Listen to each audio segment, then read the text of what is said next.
ยุคนี้បងអង្គុយម្នាក់ឯងមើលឆាត់ចាស់ចាស់ដែលធ្លាប់ផ្ញើគ្នាសាររបស់អូនកាន់តែខ្លីហើយបេះដូងបងកាន់តែមានចំមុល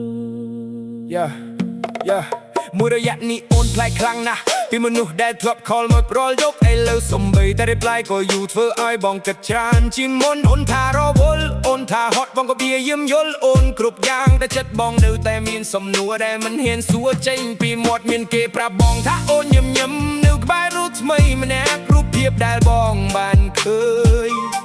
ធ្វើឲ្យបេះដូងបងញ័រទាំងយប់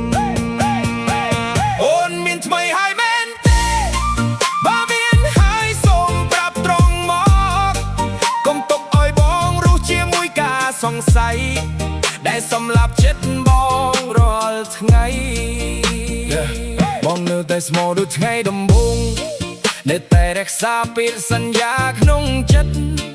តែបើអូនលែងមានបងក្នុងបេះដូងបងក៏មិនចង់បងខំអូនដែរការពិតឈឺមួយផ្លេតប្រសើរជាងការកុហកពេញមួយជីវិតបងមិនខ្លាចការបែកបាក់ទេតែខ្លាចការស្រឡាញ់ដែលគ្មានន័យបាទថ្ងៃនេះអូនត្រូវស្រើគេបងនឹងដើរចេញដោយស្ងៀមស្ងាត់យកគប់ភ្នែកលះទុកក្នុងចិត្តហើយជូនពរអូនពីចម្ងាយអូនមានថ្មីហើយមែនទេសំណួរនេះនៅតែដកជាប់ក្នុងចិត្តបងបើគេអាចធ្វើឲ្យអូនសប្បាយជាងបងក៏សុខចិត្ត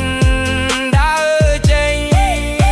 ทั่วបេះដូងបងកំពុងឈឺចាប់ក៏នៅតែចង់ឃើញអូនមានស្នាមនោះញឹមព្រោះស្នេហ៍ពិតពេលខ្លះគឺជាការលះបង់មិនមែនការ